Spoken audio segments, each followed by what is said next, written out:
In this video, we're going to take a look at how you can make your QR codes in Canva and share them out to your staff and your students. Check it out.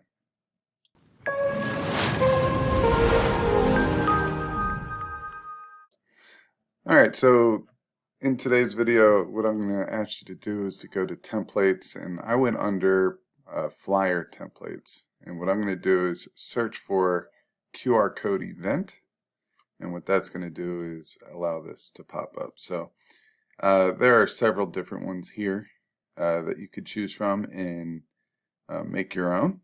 What I'm going to do is just I'll choose this one right here, and we can kind of go with this one. Alright, so all that we need to do is drop our QR code in this area right here. So the first thing I like to do is I know that the QR code is going to go in there, so I'm just going to get rid of that. You can edit this however you want, but I just want to show you how to add that QR code. What we're going to do is go to apps.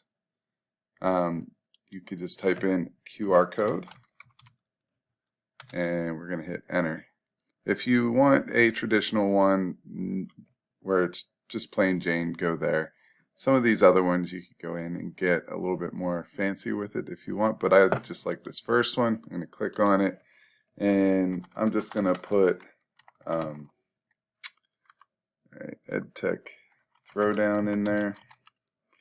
.com just as an example, generate code, and it made my code, put it right in there. Now we could resize it to put it into our layout there, and it's just that simple. So this will work. Now you could go up to share and download it or share it however you would like. So creating QR codes in Canva, pretty simple. Give it a shot.